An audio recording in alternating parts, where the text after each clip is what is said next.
Hello ladies and gentlemen, this is Blue Maxima and I'm here checking out Project Root. Why it has that name, I have no idea, because Root means something a lot different in England, and in some cases in Australia. There's only two options. Strangely enough, the music in this game is really quiet, so I might recommend turning the sound effects volume down and keeping the music volume as it is, but yeah, that's at your discretion. So here we are at the level select. I've put about an hour and a half into this game so far. And we have 4 levels unlocked at this point. It's easier to use the touchscreen to navigate these menus than it is the actual buttons, because it's just kind of hard to actually... I swear it swaps just what buttons do what at specific times, so I'm just going to use the touchscreen. So the idea is, you have different difficulties, and these different difficulties are basically just different levels of play, obviously. Everything takes more damage, you take less damage, and there's more ships flying about. That's basically all the difficulties do. So I'm going to keep it on easy, because on hard, I found myself basically getting steamrolled. So, yeah. Unfortunately, you can't actually carry the upgrades you earn between levels 3 with you, which seems like a really, really stupid idea to me, but maybe you just have to go and grind a few times before it really lets you get your XP up. But anyway, you have upgrades. These upgrades do different things depending on what level they're at, which is kind of strange. Like airframe. The first level of this is increase the amount of starting health you get by 10%. The second level is 10% less damage from all attacks. And now it's increased initial energy to maximum, which is really weird.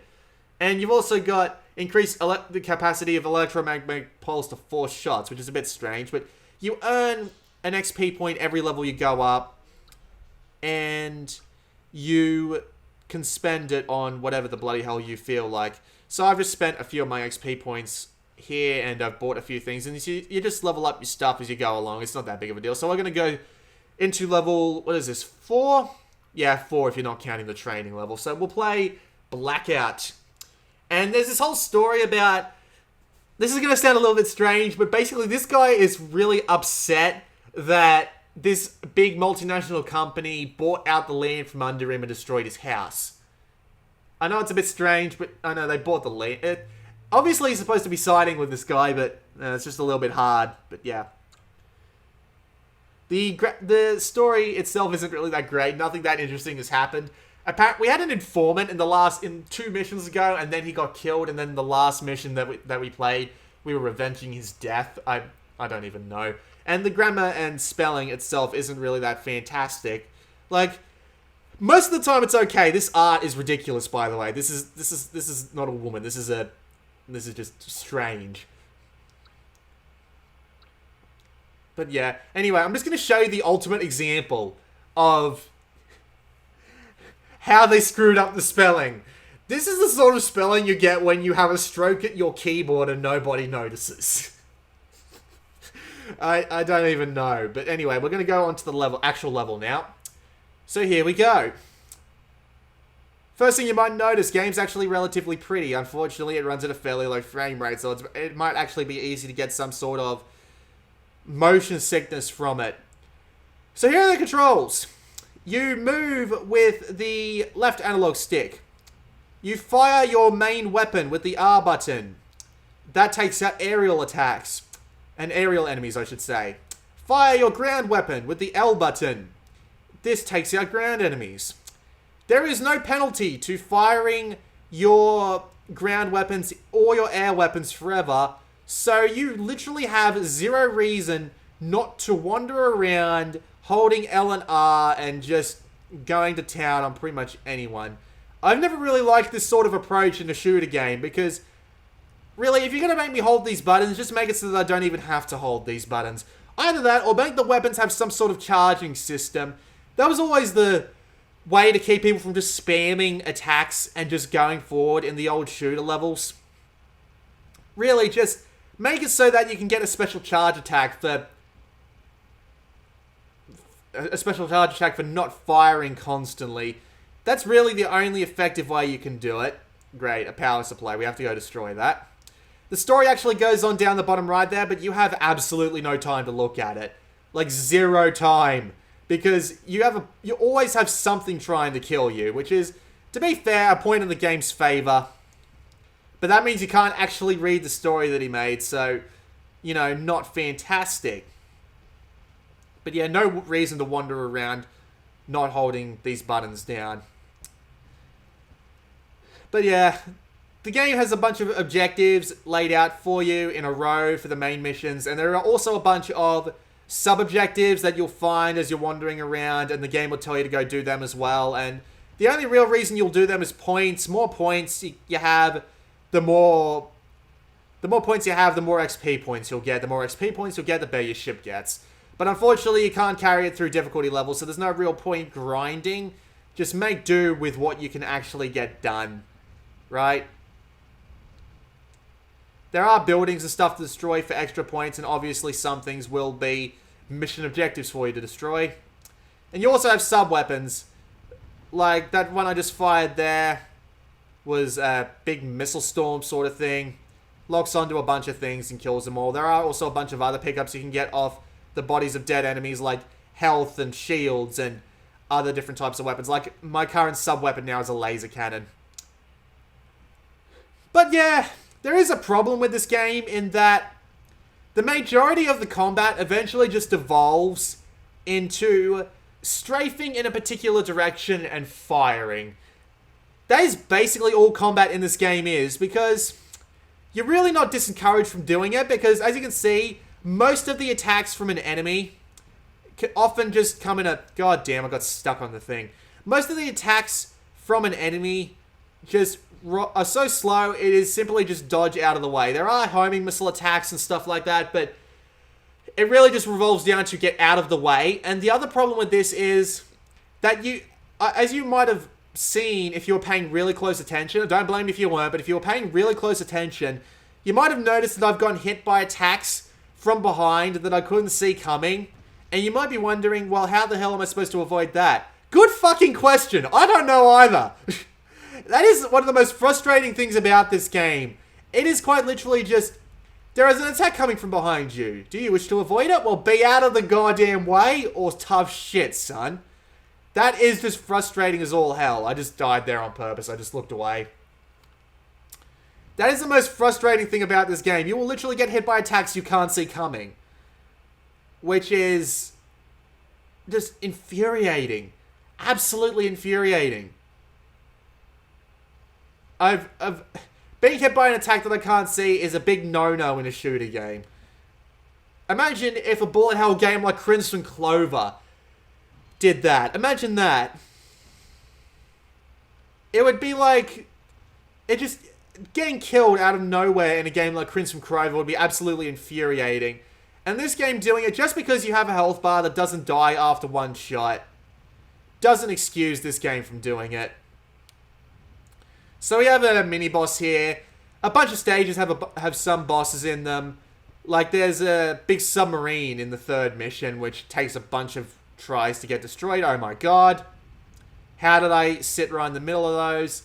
But yeah. Same basic combat principles. Strafe to the left, or strafe to the right. Fire all your guns. This guy's actually a little bit different, thank god for that. I'm just gonna grab this and get out of the way his goddamn lasers. Because relatively useful to get a bunch of damage done while I can. It really is just strafe in whatever direction you please. Avoid everything that he fires off. And you win. You do have lives. And you can find extra lives out on the battlefield. And if you die, you won't actually get any sort of benefit from anything you've just done. Which is kind of annoying. Because if you're playing the really hard stages... If you're playing a hard stage on a hard difficulty, and you're running out of lives, well, tough shit. You don't get any experience points to make your shit better. Really would have been better if your upgrades carried over between difficulties, so at least it would give people a reason to play through all the old stages again. But, yeah, developer didn't really think of that, did they? I'm also surprised there's no score attack mode or anything like that. No survival mode, or a time attack mode or anything like that. It just seems a bit weird that it's not included. I mean... Why not include it? Was that my last ship? No, it wasn't. Thank God for that. It just seems a bit weird that that wasn't included. Like, why not include a score attack mode or or something along those lines. Just seems like an obvious choice. Instead, you just got to play through the missions over and over again, trying to actually get through them without getting killed by a shot that comes at you from behind. It's like there's really nothing you can do to stop being hit from an attack from behind, and it's infuriating. So it's like, why not just run into a bunch of attacks from the front as well? And the game really doesn't do anything to encourage patterns more than just straight to the left, hope for the best. So really, I don't know what to tell you about Project Root. It just... I'm an hour in and I was bored like 30 minutes ago. There are even some like mission objectives which do something along the lines of, they don't give you a pointer to where you need to go next, which can be absolutely infuriating because you spend 10 minutes wandering around looking for something that you can't see. Sometimes it gives you a hint on where you need to go, but sometimes the hint will be completely fucking useless. Like, for example, in the last mission, it tells you to go check the radar, go check for a radar structure in the northeastern corner of the map. I cleared out the northeastern corner of the map and it wasn't there. Turns out they wanted you to go slightly west. There's no big map to help you out with this, and again, it takes away the prompting for that part of the... It takes away the prompting for that part of the mission. So it's like, you can't do shit, son. You have to just wander around the level for 10 minutes looking for it. It just gets so boring. It's so utterly nauseatingly boring. And playing it for too long, if you focus too hard on the far edge, like the furthest edge away from your ship, you will probably eventually start to feel ill. Not a fantastic viewpoint, mate. Maybe if the game ran at 60 FPS or ran a little bit smoother, maybe it wouldn't be that big of a deal. But yeah, I can see people getting motion sick from this very quickly. It's not fantastic. The levels often take between 15 to 20 minutes, and there's like, and sometimes they'll take up to 30 minutes because you can't find where the bloody hell you're supposed to be going. And there's 7 levels and 3 difficulties. So there's at least some replay value there if you're a trophy whore, but really, I don't see myself finishing up to the first difficulty. It's too difficult to see what I'm doing sometimes. It's too difficult to see shots coming from behind me, and it's simply too easy to beat anything that's in front of me. Just hold down both shoulder buttons and just strafe everything. That's really all there is to it. I mean, you can't dodge shots that are coming from behind you because you can't see them, so what are you supposed to do? Just hold both your buttons, strafe as long as you can because that gives you the highest probability of avoiding shots, and hope for the best. Not much else you can really do, guys. Obviously, there's something to be said about having skill about dodging shots that come from in front of you. And it would probably take a couple of tries in order to get that sort of skill set down. But yeah, nothing too... Yeah, see, look at these goddamn missiles. But nothing too like, difficult to understand, really. Oh good, I got a shield, so that means I can kind of charge everything. I will fire off all my missiles here. That was a... Oh, I got a beam. The only actual real positive I have about this game is that it looks nice. The effects are nice looking. The performance doesn't drop that often. It's quite rare, at least in my experience so far. It's quite rare to see the performance level of the game drop. But really, it's just a boring slog of a game. I've played about 15 minutes, I don't want to play anymore. It's a boring slog of just holding both shoulder buttons, strafing and dodging, and nothing really feeling like it has any impact. The story sucks. The sound really isn't there at all. It's like you could go through the entire game on mute and it's not going to make that much of a difference. And it's just, it doesn't have any replay value if you don't like the actual gameplay, and the actual gameplay isn't really that good. So, what can you do? Just avoid. That's all I got for you. Avoid. This game's going to be $7.99, I think. I'm recording this on a Monday and it releases on... No, I'm recording this on Sunday, sorry, and it releases on Wednesday, so I don't know. I think it's going to be $7.99. That might be another game I'm thinking of, but either way, it's not really worth it. Not really worth your time. There are better shooters on the Vita. Like, go check out Sign Mora if you really need a good 3D, 2D shooter. This really isn't worth the money. This has been Blue Maxima, and I'll see you all next time.